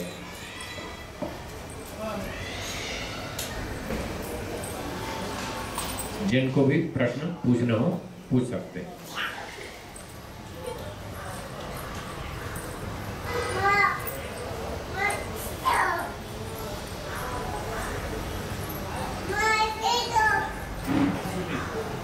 जी बोलिए। वेद और उपनिषद में क्या फर्क है? बहुत अच्छा प्रश्न है आपका। वेद और उपनिषद में क्या फर्क है? इसका उत्तर है, वेद तो ईश्वर का दिया हुआ मैसेज है। ईश्वर ने जो नॉलेज दिया हमको, ज्ञान विज्ञान दिया, उसका नाम है वेद, सीधा सीधा ईश्वर का मैसेज। अब उपनिषद जो है वो ऋषियों के बनाए ग्रंथ हैं, ऋषियों की बनाई पुस्तकें हैं। उन्होंने कहाँ से बनाई? वेदों को पढ़ करके। उन्होंने वेदों को पढ़ा और ठीक ठीक जाना, ठीक ठीक वेदों को समझा और जनता की भाषा में, जो जनता समझती थी उस जमाने में, जनता की भाषा में उन्होंने वो पुस्तकें लिख दी, छोटी छोटी किताबें। ज्यादातर उपनिषदों में मोक्ष प्राप्ति की, ईश्वर प्राप्ति की बातें हैं। ईश्वर कैसा है, संसार कैसा है, आत्मा कैसा है, कर्मफल होता है नहीं होता है, पुनर्जन्म होता है या नहीं होता है, और ईश्वर के अंदर क्या क्या शक्तियां हैं, क्या क्या गुण हैं, ये सारी बातें ऋषियों ने अपनी जनता की भाषा में समझाई। उन पुस्तकों का नाम है उपनिषद। तो ये ऋषियों के बनाए हैं उपनिषद, और वेद ईश्वर का संदेश है, ये अंतर है। जी और बोलिए। क्या भगवद गीता को अपन उपनिषद माने? जी नहीं, भगवद गीता जो है वो इतिहास की पुस्तक है, वो हिस्ट्री है, वो ब्रह्म विद्या की पुस्तक नहीं। उपनिषद तो ब्रह्म विद्या की पुस्तक है, मोक्ष दिलाने वाली पुस्तक है। तो महर्षि दयानंद सरस्वती जी ने 10 उपनिषद प्रामाणिक मानी। ऐसे तो लोगों ने नकली उपनिषद भी बहुत बना रखी है। टोटल 108 उपनिषद मिलती हैं बाजार में। कितनी? 108। उसमें से सही ऋषियों की बनाई हुई 10 हैं। ईशोपनिषद, केनोपनिषद, कठोपनिषद, प्रश्नोपनिषद, मुंडक प्रश्न, और ये मांडूक्य, ऐतरेय, तैत्तिरीय, बृहदारण्य और छांदोग्य, ये 10 उपनिषदें महर्षि दयानंद जी ने प्रामाणिक मानी, बाकी और लोगों की बनाई हुई है। तो गीता तो कोई ब्रह्म विद्या की पुस्तक नहीं, गीता तो इतिहास की पुस्तक है। उसमें तो हिस्ट्री लिखी है कि युद्ध हुआ था, अर्जुन एक पक्ष में था, दुर्योधन एक पक्ष में था, कौरव पांडवों का युद्ध हुआ था, और वहाँ युद्ध में क्या क्या हुआ था वो सारा इतिहास उसमें बताया गीता में, महाभारत में। गीता महाभारत के एक हिस्से का नाम है, एक पोर्शन का नाम है गीता, और महाभारत उस इतिहास का नाम है जो युद्ध हुआ था उसका वर्णन है, और कौरव पांडवों के इतिहास, जीवन में घटनाएं जो हुई वो तो हिस्ट्री है। और उस सारी हिस्ट्री में से युद्ध के समय जब अर्जुन को विषाद हो गया, उसको भ्रांति हो गई कि मैं तो युद्ध नहीं लड़ूंगा, ये सारे गुरु आचार्य, चाचा मामा ताऊ सामने बैठे, इनको मारना पड़ेगा, ये तो अच्छा नहीं, इससे तो भीख मांग के खा लेना अच्छा है, इनको मार के मुझे राज्य नहीं चाहिए, इसलिए मैं तो लड़ूंगा ही नहीं। ऐसा उसको भ्रम हो गया, तो उसने हथियार छोड़ दिया, मैं नहीं लड़ूंगा। तो श्री कृष्ण जी ने देखा, रे युद्ध का तो नगारा बज चुका है, बैंड बाजे बज चुके हैं, और ये सामने तैयार है दोनों सेनाएं, और हमारा सेनापति कहता है कि हम तो युद्ध नहीं लड़ेंगे, ये तो मामला गड़बड़ है। सारी तैयारी हो चुकी है, सारा निर्णय हो चुका है, अब इसको कैंसिल करना ठीक नहीं, अब तो फैसला होना ही चाहिए। तो उसको युद्ध के लिए तैयार करने के लिए जो बातें श्री कृष्ण जी ने कही, बस उतने का नाम गीता है और कुछ नहीं। उसको ये समझाया कि देखो अर्जुन, आत्मा अमर है, आत्मा तो मरता नहीं, जैसे हम पुराने कपड़े छोड़ के नए कपड़े पहन लेते हैं, ऐसे ही पुराना शरीर छोड़ के नया शरीर धारण कर लेते हैं। आत्मा तो मरता नहीं। तो ये जो मर जाएंगे युद्ध में, ये कोई नहीं मरने वाला, ये तो शरीर मरेगा, आत्मा थोड़ी मरेगा। इसलिए तुम चिंता मत करो, कोई नहीं मरने वाला। ये चाहे गुरुजन हो, चाहे आचार्य, चाचा, मामा हो, ताऊ हो, आचार्य हो, कोई भी हो, कोई मरने वाला नहीं है। तुम इस बात की चिंता मत करो कि ये मर जाएंगे, बिल्कुल नहीं मरेंगे। दूसरी बात, क्षत्रिय का काम है न्याय के लिए लड़ना। रिजल्ट की परवाह नहीं है, रिजल्ट क्या होगा उसकी चिंता नहीं है। तुम्हारा काम है न्याय के लिए युद्ध लड़ना। ये लोग अन्याय कर रहे हैं और तुम न्याय के पक्ष में हो, इसलिए तुमको लड़ना होगा। और यदि तुम न्याय के लिए नहीं लड़ोगे तो लोग क्या कहेंगे कि अर्जुन कायर था, कमजोर था, डरपोक था, युद्ध का मैदान देखा तो भाग गया छोड़ के। तो क्या तुम कायर हो? क्या तुम डरपोक हो? अगर नहीं हो तो लड़ो युद्ध। डरते क्यों? अगर मारे गए तो तुम्हें स्वर्ग मिलेगा और जीत गए तो राज्य मिलेगा। तुम्हारे तो दोनों हाथ में लड्डू हैं, फिर तुम क्यों टेंशन करते हो? तो तुम हार जीत की चिंता मत करो, तुम्हारा काम युद्ध लड़ना है, तुम युद्ध लड़ो। तो ये सारा उपदेश दिया और अर्जुन को दिमाग ठीक हो गया। उसने कहा ठीक है, मुझे समझ में आ गया। नष्टो मोह लब्धा प्रज्ञा, मेरी अकल ठीक हो गई, मेरा भ्रांति दूर हो गई। लाओ मेरा हथियार, करिष्ये वचनम तव, जो आप कहते हो मैं वही करूँगा। लाओ हथियार, अभी ठीक करता हूँ दुष्टों को, नालायकों को। ये सब अन्यायकारी बैठे हैं धर्म के ऊपर, राज्य के ऊपर अत्याचार कर रहे हैं, इनको सबको ठीक करता हूँ। बस इतनी गीता है और कुछ नहीं। गीता से हमें ये संदेश मिलता है कि हमको अपना कर्म करना चाहिए, आलसी नहीं होना चाहिए, अपने कर्तव्य से विमुख नहीं होना चाहिए। ये बात हमको सीखने को मिलती है गीता से। इतने से हमारा मोक्ष नहीं होने वाला, बस इतना संदेश मिलता है। अब मोक्ष का पूरा रास्ता तो फिर उपनिषद में मिलेगा, योग दर्शन में मिलेगा, सांख्य दर्शन में मिलेगा, वेदों में मिलेगा। पूरा रास्ता फिर आगे हमको वहां से मिलेगा। तो गीता से इतना अपना शिक्षा ले लेनी चाहिए कि अपना कर्तव्य पालन करो, कर्तव्य छोड़ के मत भागो। तो मोक्ष प्राप्ति हमारा मुख्य कर्तव्य है। उसके लिए 4 आश्रम ये साधन है। तो ब्रह्मचर्य आश्रम में क्या करना, वो ड्यूटी बता रखी है, वो पूरी करो, गीता हमको ये कहती है।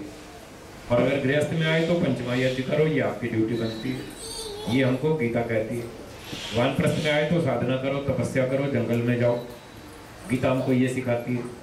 और सन्यासी बने तो फिर घूम घूम के प्रचार करो, अपने कर्तव्य का पालन करो। मैं समर्थ हूँ घूमने में, पढ़ने पढ़ाने में, और मैं अपना कर्तव्य छोड़ के एक एसी हॉल बना करके बैठ जाऊँ और खा पी के सो जाऊँ, तो मैंने क्या सीखा गीता से? कुछ नहीं सीखा। तो गीता कहती है अपने कर्तव्य का पालन करो। तो मेरा कर्तव्य घूमना फिरना, प्रचार करना, देश देशांतर में जाना, बुद्धिमान लोगों को समझाना, पढ़ाना, बताना, उनकी समस्याएं सुलझाना। तो गीता से मैंने ये सीखा कि अपने कर्तव्य का पालन करो, कर्तव्य छोड़ के भागो मत। तो अगर हम ऐसे कर्तव्य का पालन करेंगे तो उस संदेश से हमको ये लाभ हो जाएगा कि हम स्टेप बाय स्टेप आगे बढ़ते जाएंगे और मोक्ष तक पहुंच जाएंगे। ये है गीता का संदेश। ठीक है, और कोई प्रश्न हो तो पूछिए जी। श्री राम को मर्यादा पुरुषोत्तम और श्री कृष्ण जी को पूर्ण पुरुष क्यों कहा? उनको इसलिए कहा कि श्री राम जी ने सब मर्यादाओं का पालन किया, कोई मर्यादा नहीं तोड़ी। माता पिता की सेवा करना, जैसे अभी बताया पंचमा यज्ञ, तो गृहस्थ लोग माता पिता की सेवा करें, उन्होंने माता पिता के आदेश का पालन किया। उनको वानप्रस्थ तो नहीं था, वो वनवास था। एक तो राज्य तिलक होने वाला था, अगले दिन उसको सूचना मिली कि आपको वन में जाना है। ठीक है, जो पिताजी का आदेश है वो करें। तो इस तरह से उन्होंने माता पिता की सेवा की, पंचमा यज्ञ किया, सबके साथ अच्छा व्यवहार किया, प्रजा के साथ अच्छा किया, पत्नी के साथ अच्छा किया, भाइयों के साथ अच्छा किया, सबके साथ न्याय किया, दुष्टों को दंड दिया, जो राजा का कर्तव्य है। दुष्ट लोगों को दंडित करो, सज्जनों की रक्षा करो, उनका सम्मान करो।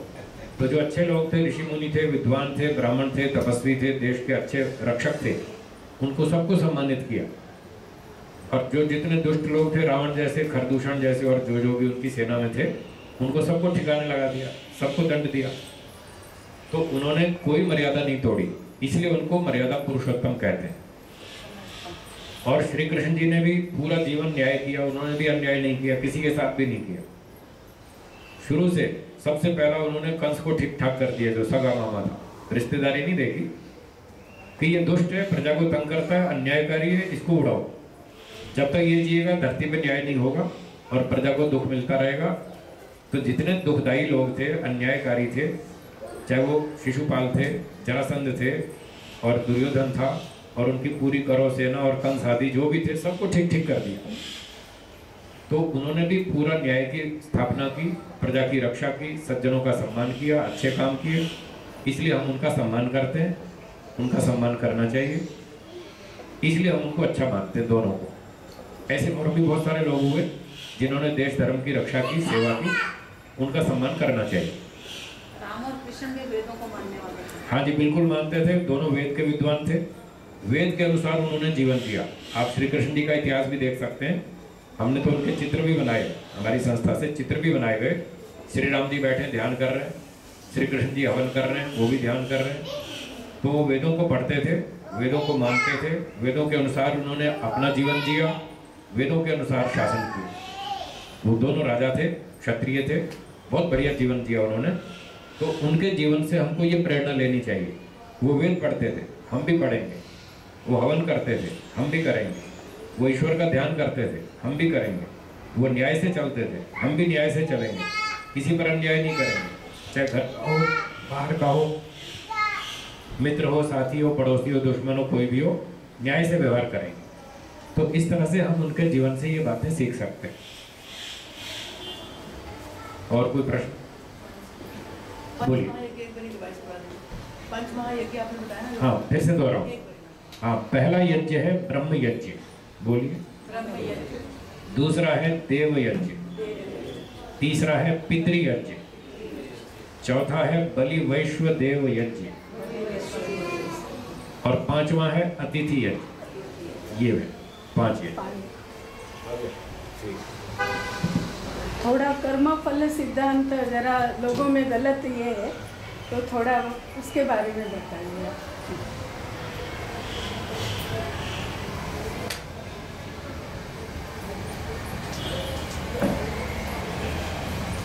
कर्म फल के विषय में कुछ बातें मैं रखता हूँ, मोटी मोटी प्राइमरी बातें। विषय तो बहुत कठिन है, बहुत लंबा भी है, मोटी मोटी बातें बताता हूँ। ईश्वर इस दुनिया का राजा है, सबसे बड़ा अंतिम न्यायाधीश है और हम ईश्वर के राज्य में रहते हैं। और सांसारिक दृष्टि से देखें तो, भौगोलिक दृष्टि से हम भारत देश में रहते हैं, हम पर भारत का कानून भी लागू होता है, ईश्वर का भी लागू होता है। तो हम जो कर्म करते हैं, हमें कर्म करने में स्वतंत्रता है, हम अपनी इच्छा से कोई भी काम कर सकते हैं। स्वतंत्रता का मतलब है कि कर्म करते समय ईश्वर हमारा हाथ नहीं पकड़ेगा।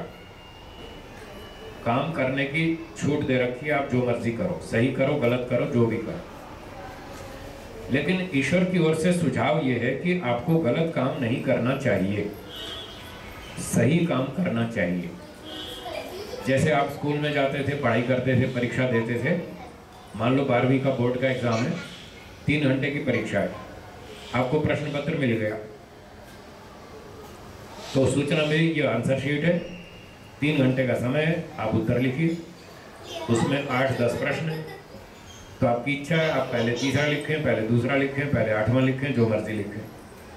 आप सही उत्तर लिखें या गलत लिखें, उस समय जो इन्विजिलेटर है, जो वहाँ घूम रहा है परीक्षक, वो आपकी कॉपी देखेगा, पढ़ भी सकता है, और आप गलत आंसर लिखें तो आपका हाथ नहीं पकड़ेगा, आप जो मर्जी लिखें, छूट है। पर उसका सुझाव है कि अच्छे उत्तर लिखें, सही उत्तर लिखें, गलत नहीं लिखें, सुझाव ये है।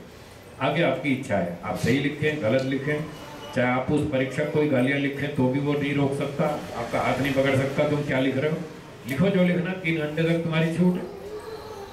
तो ऐसे ही ये जो जीवन है हमारा, ये भी 3 घंटे की परीक्षा है। पहला घंटा बचपन है, दूसरा जवानी है, तीसरा बुढ़ापा है, उसके बाद मृत्यु की घंटी बजेगी, टाइम इज ओवर, 3 घंटा पूरा हो गया, अब नंबर लगेंगे। तो विद्यार्थी 3 घंटे तक जो मर्जी लिखे, उसको छूट है, सही लिखेगा तो अच्छे नंबर मिलेंगे, गलत लिखेगा तो नंबर कटेंगे। तो ऐसे ही पूरे जीवन में हम अच्छे काम करेंगे तो इनाम मिलेगा, बुरे काम करेंगे दंड मिलेगा। ईश्वर हमारा अंतिम न्यायाधीश है, वो अंतिम परीक्षक है।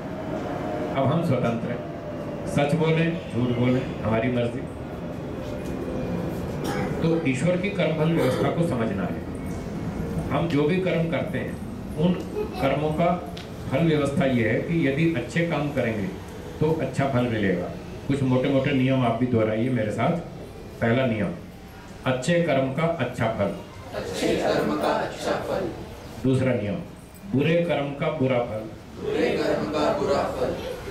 ठीक है, सही है ना। तीसरा नियम, पहले कर्म और बाद में फल। पहले कर्म और बाद में फल। या फल एडवांस में दे दें, चलेगा? नहीं चलेगा। फल एडवांस में नहीं मिलता है, पहले कर्म करो बाद में फल मिलता है। एक व्यक्ति कहने लगा जी मुझे तो एडवांस में चलेगा, मुझे एडवांस में फल दे दो, कर्म में बाद में कर लूंगा। मैंने कहा ठीक है, 6 महीना पहले जेल में रखते हैं, बाद में चोरी कर लेना। है मंजूर? नहीं है ना? तो फिर तो नियम तो वही कहता है कि पहले कर्म करो बाद में फल मिलेगा। ये तीसरा नियम। चौथा नियम, जो व्यक्ति कर्म करेगा, बोलिए, जो व्यक्ति कर्म करेगा उसी को फल दिया जाएगा, उसी को फल दिया जाएगा, दूसरे को नहीं। दूसरे को नहीं। ठीक है, ये चौथा नियम। आपने कर्म किया तो आपको फल मिलेगा, इनको नहीं मिलेगा। इन्होंने कर्म किया तो इनको फल मिलेगा, वो आपको नहीं मिलेगा। जिसने कर्म किया उसको फल मिलेगा। न्याय की बात। 4 हो गए। 5वां,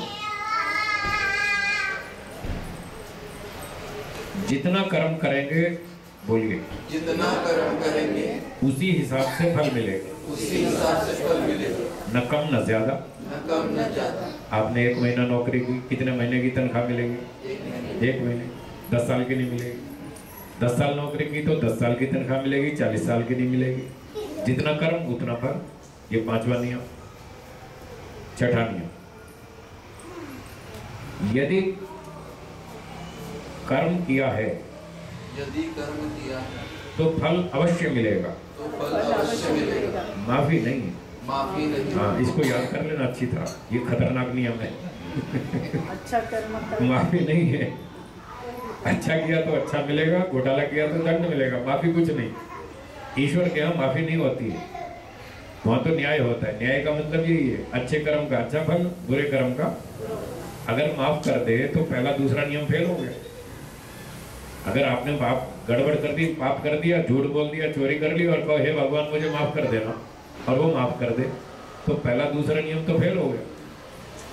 पहला नियम दूसरा नियम तो कह रहा था अच्छा कर्म किया तो इनाम मिलेगा, बुरा किया तो दंड मिलेगा, माफी नहीं है। ये 6ठी बात थी। 7वीं बात, 7वां नियम, जानबूझ के कर्म करेंगे जानबूझकर कर्म करेंगे तो फल अधिक मिलेगा। तो फल अधिक मिलेगा, अनजाने में कर्म किया अनजाने में कर्म किया तो फल कम मिलेगा। तो फल कम मिलेगा। ठीक है, अच्छा काम अनजाने में किया तो भी फल कम मिलेगा। अच्छा करो बुरा करो, अच्छा करो चाहे बुरा करो, दोनों पर लागू होता है। जानबूझ के करेंगे, योजनाबद्ध, प्री प्लान्ड, तो फल अधिक होगा। और अनजाने में गलती हुई तो दंड भी कम, अनजाने में अच्छा किया तो इनाम भी कम। वो तो नियम तो सब जगह बराबर लागू होना चाहिए। तो ये 7वां नियम है। उदाहरण ये है, एक आदमी सड़क पे जा रहा था, अनजाने में टकरा गया। उसकी इच्छा नहीं थी, कोई प्लानिंग नहीं थी कि इसको टक्कर मारनी है, और वो लापरवाही से थोड़ी गलती हो गई और दूसरी गाड़ी को ठोक दिया उसने, तो इसको दंड कम मिलेगा। और अगर प्री प्लान्ड किसी को सड़क पे कुचल के मार दे तो उसको दंड ज़्यादा मिलेगा। अंतर हो आगे ना समझ में? अनजाने में गलती हुई तो दंड कम मिलेगा, और जानबूझ के एक्सीडेंट होगा और मार दिया तो दंड ज़्यादा मिलेगा। अच्छा, अच्छे काम में हमने किसी को सलाह दी और वो तुक्का लग गया, अच्छी निकल गई सलाह, उसको फायदा हो गया।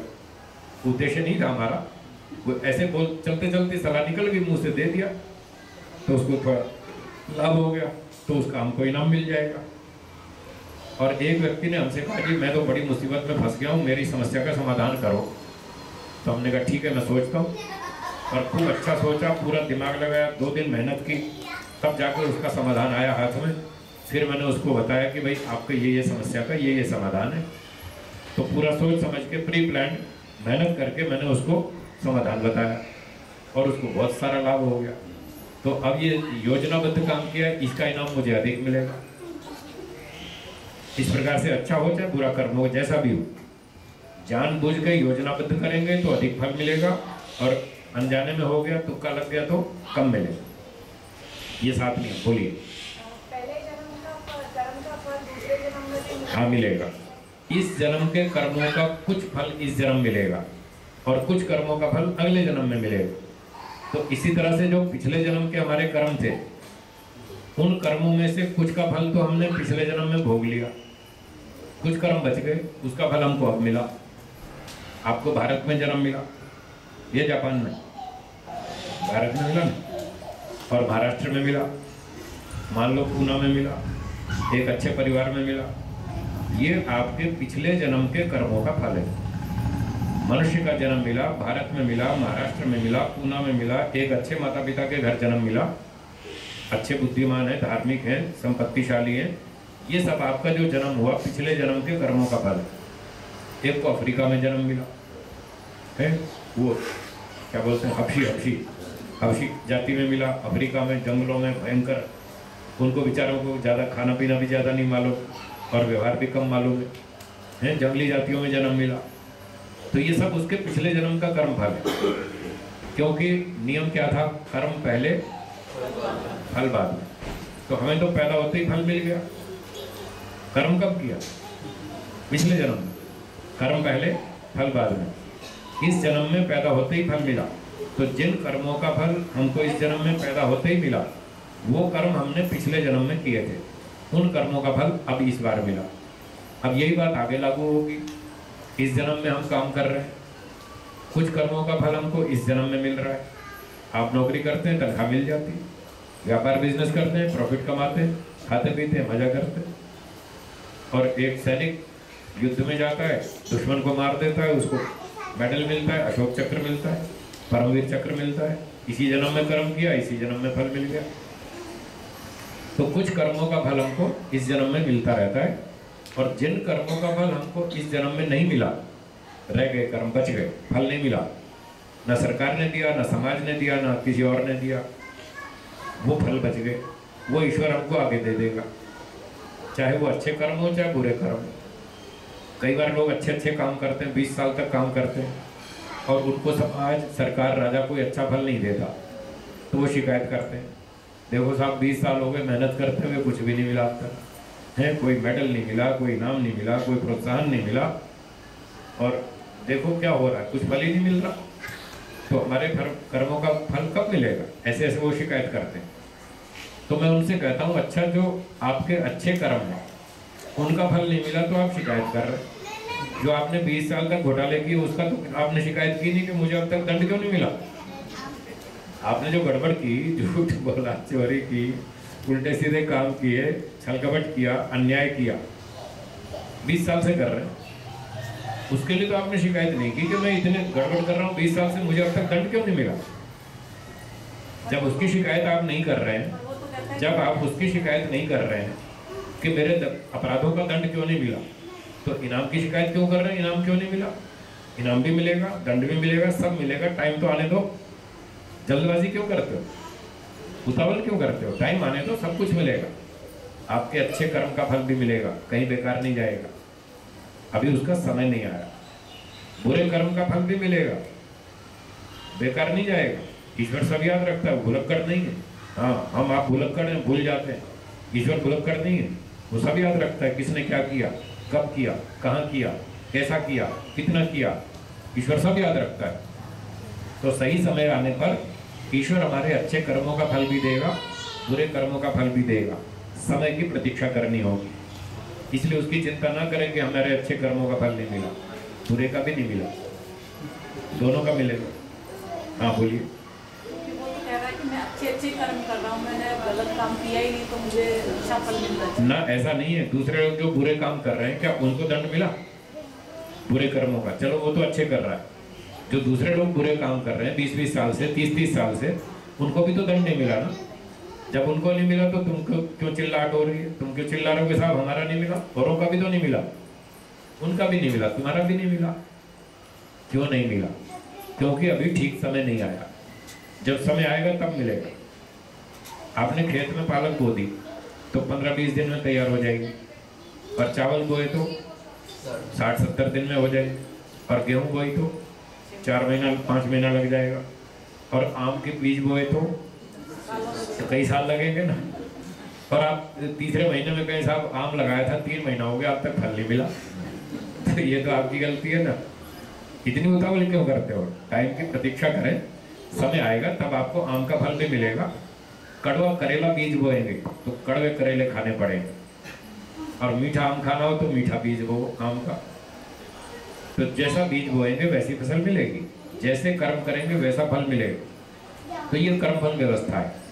कुछ कर्मों का फल इस जन्म में मिलेगा, कुछ का आगे मिलेगा, कुछ का तीसरे में, कुछ का चौथे में, कुछ का 5वें जन्म में।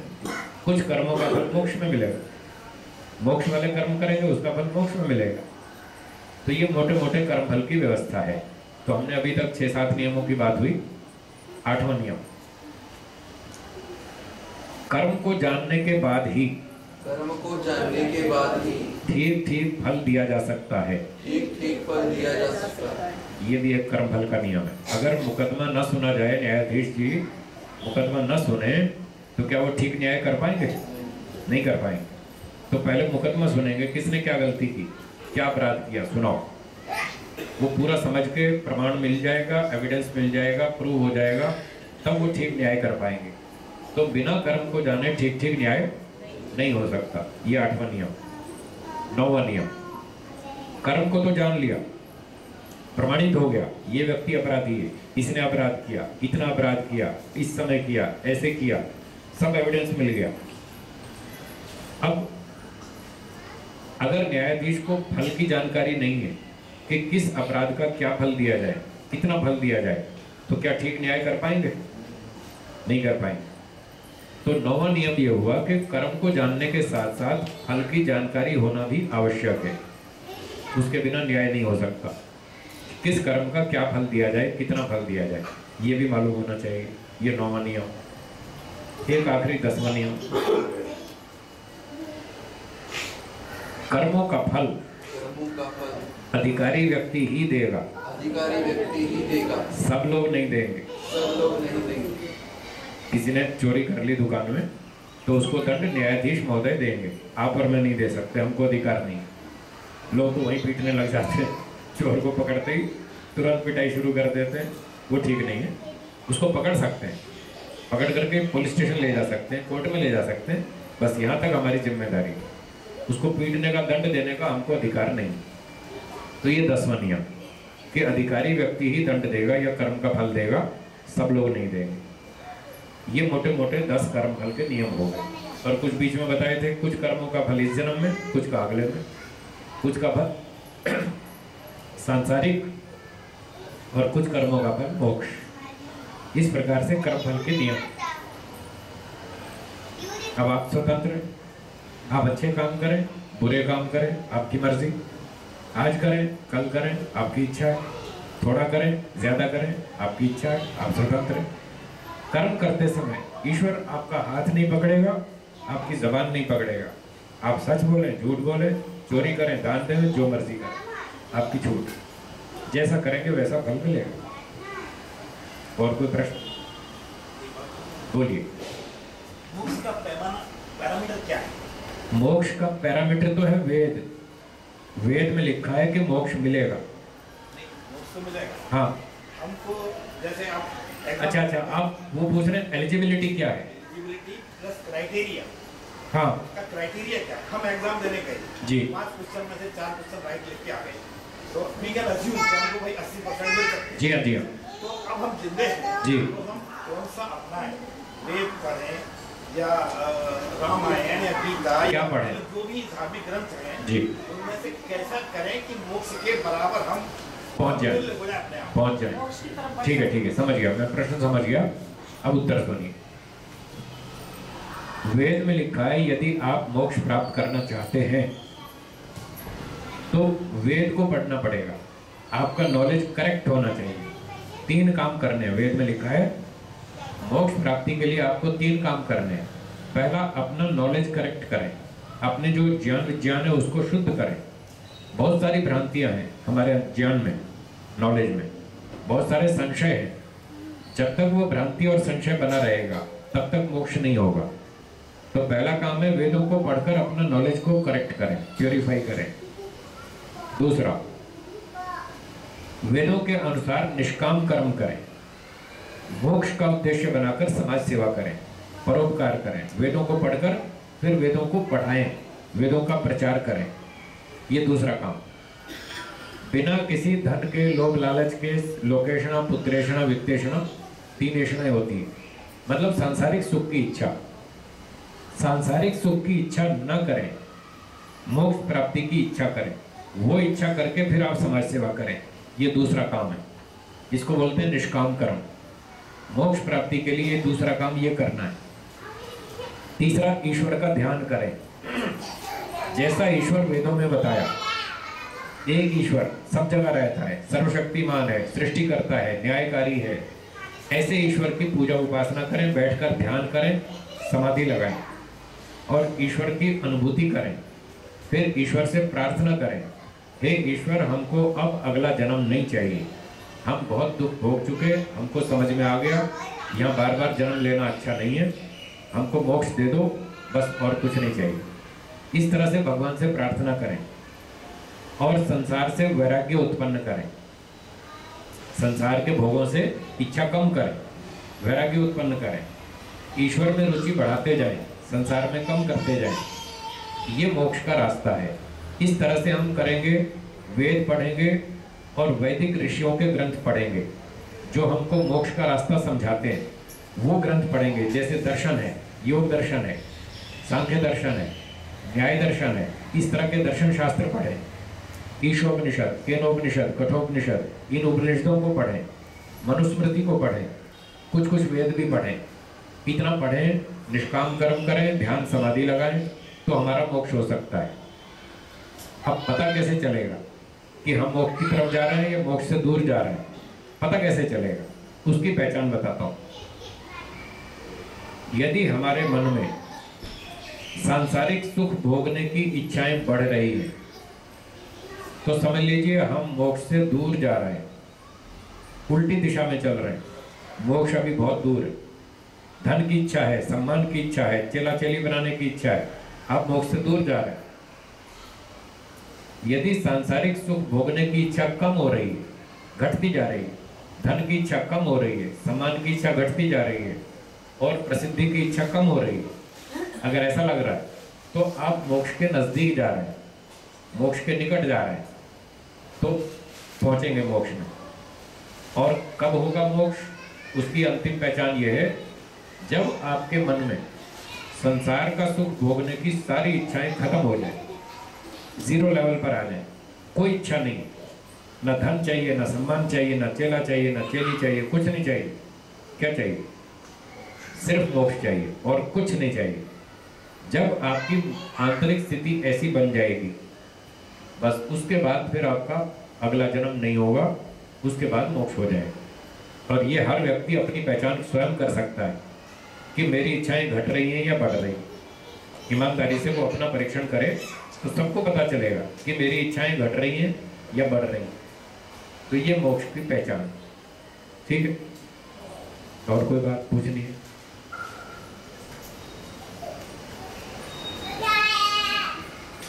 विवाह के समय पत्रिकाएं, नक्षत्र, ये सब देखते हैं। सुशिक्षित परिवार में भी ये चीज़ें देखते हैं, मान्यताएं हैं। तो ये कहाँ तक सच है या क्या सही है? देखिए, जो जन्म पत्रिका मिलाते हैं शादी से पहले, तो शादी करते हैं, जन्म पत्रिका मिलाते हैं, उसके बाद भी लड़ाई झगड़े होते हैं या नहीं? तो फिर आपने क्या मिलाई? या तो आपको मिलानी नहीं आती, और या फिर उसमें कुछ लिखा नहीं जो आप मिलाएंगे क्या? जब लिखा ही नहीं तो मिलाएंगे क्या?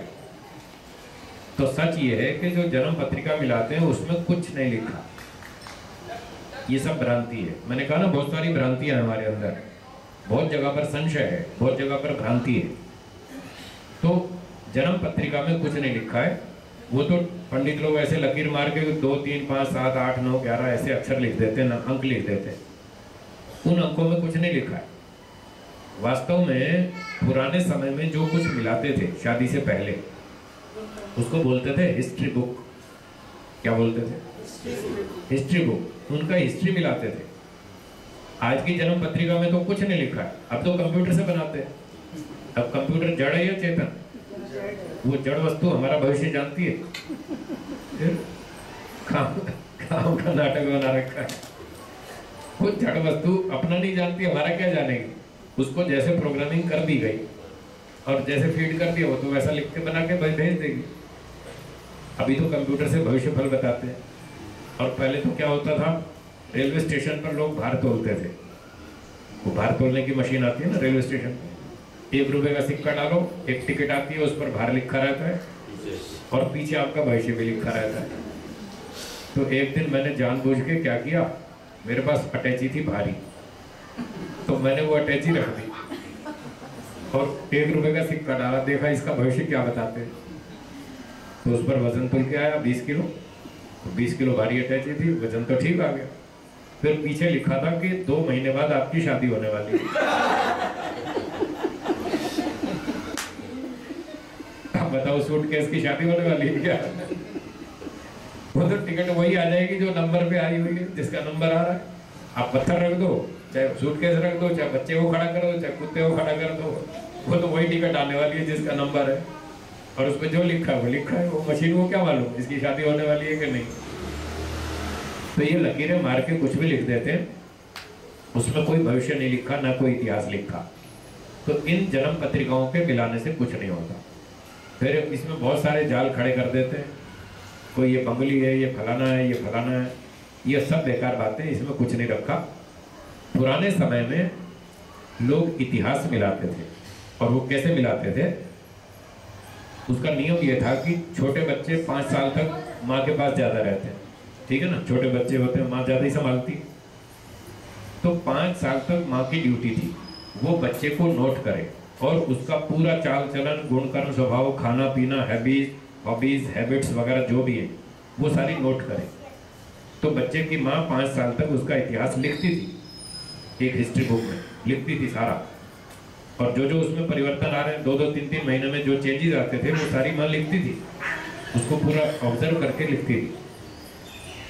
फिर बच्चा 5 साल से बड़ा हो गया, तो सड़क पे खेलने कूदने दौड़ने लगा। तो पिताजी जा रहे हैं मार्केट, तो बच्चे ने कहा पिताजी मैं भी साथ चलूँगा। बच्चे ने कहा मैं साथ चलूँगा। पिताजी ने कहा ठीक है चलो। अब पिताजी के साथ घूमने लग गया बच्चा। तो पिताजी की ड्यूटी आ गई, भाई तुम इसको चेक करो, इसको ऑब्जर्व करो, और उस हिस्ट्री बुक में 3 साल अब पिताजी लिखेंगे उसका सारा गुण कर्म स्वभाव, वो नोट करेंगे।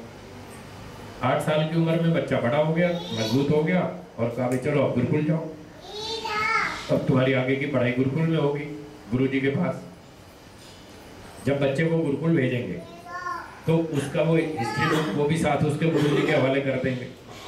भाई अब तक हमारे पास था तो हमने लिखा, अब आज से आपके पास रहेगा, अब आप इसको लिखें, इसको नोट करें, इसके गुण कर्म कैसे हैं, और आप लिखते रहिए जब तक इसकी पढ़ाई होगी, जब तक ये आपके पास रहेगा, तब तक आप कृपया इसको आगे बढ़ाएं इस काम को। तो वो गुरुजी उसका पूरा ऑब्जर्वेशन करते थे कि बच्चे में क्या परिवर्तन आ रहे हैं, क्या चेंजेस आ रहे हैं, और वो सारा गुरुजी उस इतिहास की पुस्तक में लिखते थे सब बच्चों का। तो पुराने समय में सेपरेट एजुकेशन थी, लड़कों के गुरुकुल अलग, लड़कियों के अलग, कोई एजुकेशन नहीं थी। तो लड़कों को लड़कों के गुरुकुल भेज दिया, उसकी हिस्ट्री बुक उसके गुरुजी के हवाले। बेटी है तो उसको उसके गुरुकुल भेज दिया, कन्या गुरुकुल में, उसकी हिस्ट्री बुक उसके गुरुजी के हवाले। अब वो पढ़ते रहेंगे 5 साल, 10 साल, 20 साल, जितना भी, तब तक उनके गुरुजन उनकी सारी हिस्ट्री बुक लिखते रहे। और जब पूरी पढ़ाई कंप्लीट हो जाए और फिर गृहस्थ आश्रम में जाने का समय आए, तो जैसे अभी मैंने बताया था ना, 10,000 युवकों से पूछेंगे किस किस को शादी करनी, किस किस को नहीं करनी, तो 10 होने का हमें नहीं करनी, तो उनका तो किस्सा ही खत्म हो गया, उनकी तो कोई मिलानी नहीं, भाई तुम तो यही रहो। बाकी बचे 9,990।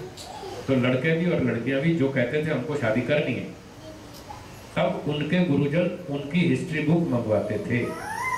इतिहास का पुस्तक, उसको पढ़ पढ़ के मिलाते थे। तो वो मिलाकर शादी करेंगे तो घर गृहस्थी में थोड़ा अच्छा चलेगा, समस्या कम आएगी, ऐसा लिखा।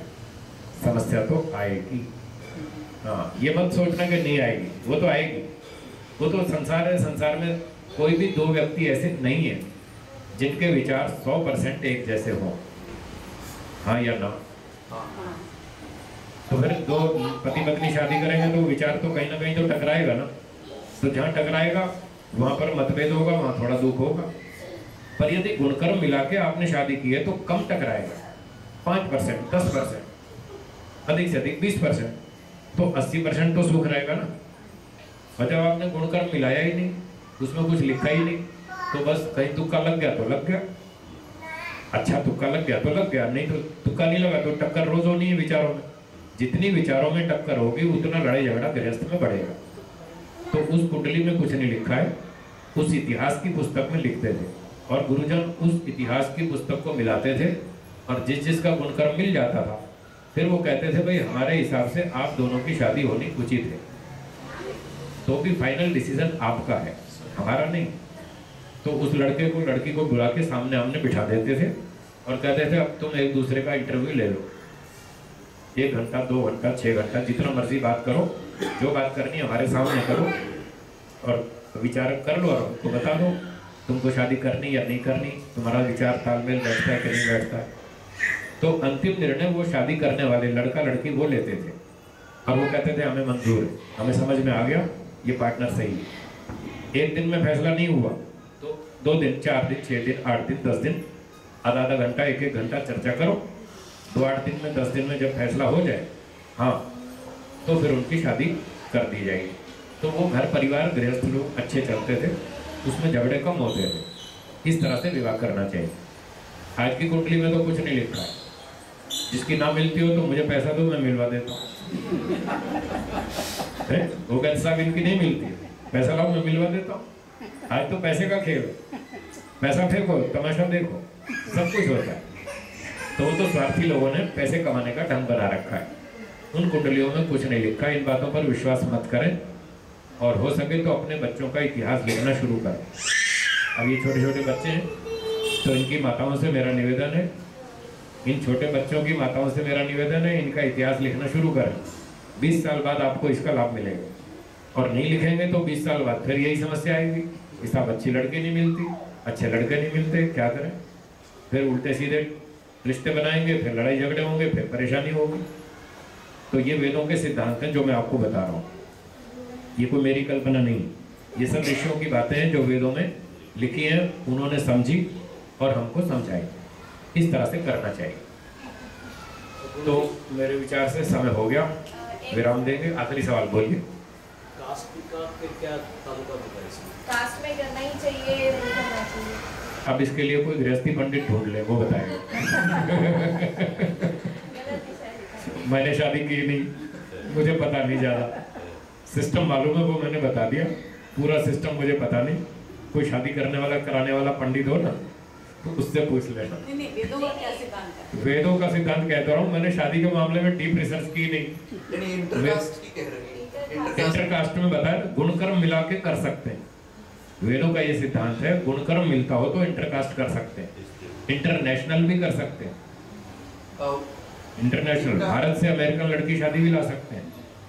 इनका जाति व्यवस्था पे प्रश्न है। हाँ। तो हमारा जो वैदिक सिद्धांत है वो वर्ण व्यवस्था पे आधारित। हाँ, वर्ण व्यवस्था ठीक है, जाति नहीं।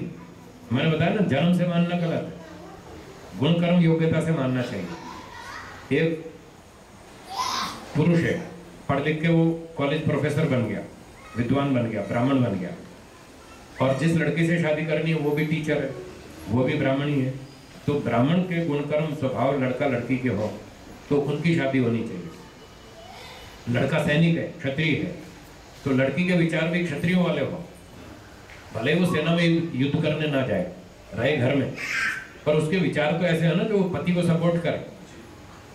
तो ऐसे जिनके विचार मिलते हों, गुणकर्म मिलते हों, कास्ट कोई भी हो, इंटरकास्ट कर सकते हैं, इंटरनेशनल कर सकते हैं। लड़का भारत का और लड़की जापान की, दोनों के गुणकर्म मिलते हैं, शादी कर सकते हैं। तो वेदों का ये सिद्धांत है। वेद बहुत फ्लेक्सिबल है, लॉजिकल है, साइंटिफिक है, अड़ियल नहीं है, हठी नहीं है, रूढ़िवादी नहीं है, दकियानुसी नहीं, बुद्धि से काम लो। वेद ऐसा कहता है, बुद्धि से काम लो, बढ़िया काम करो, सुखदायक परिणाम जिसका हो वो काम करना चाहिए, हट करना अच्छा नहीं। जी।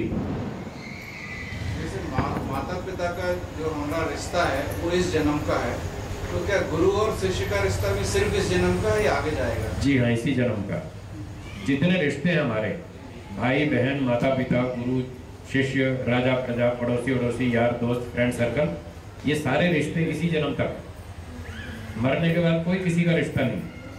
पीछे लाखों जन्म हो गए, हमें पता ही नहीं हमारे कौन माता पिता थे, कहाँ थे, क्या थे, हम किसके माता पिता थे, कौन हमारे बच्चे थे, हमारे माता पिता कौन थे, हमें कुछ नहीं मालूम। रिश्ते सिर्फ इसी जन्म तक है, मरने के बाद खत्म। और लक्ष्य तो हमारा मोक्ष है, सबका वही मोक्ष लक्ष्य है। तो यहाँ रिश्ते बना के करने भी क्या, और झंझट खड़ा हो जाएगा और अटैचमेंट हो जाएगी, राग द्वेष बढ़ जाएगा, तो मोक्ष का रास्ता बिगड़ जाएगा। इसलिए राग द्वेष को कम करना है, रिश्ते इसी जन्म तक हैं। तो वेदों के हिसाब से, सभ्यता से, नम्रता से, आदर सम्मान पूर्वक जो हमको ड्यूटी बताई गई, हम अपनी ड्यूटी का पालन करें। जो जो भी बताए ब्रह्मचारी के, सन्यासी के, गृहस्थी के कर्तव्य, उनका पालन करें। बस जीवन बहुत अच्छा चलेगा और मोक्ष तक पहुंच जाएगा। ठीक है, तो शांति पाठ कर लेंगे।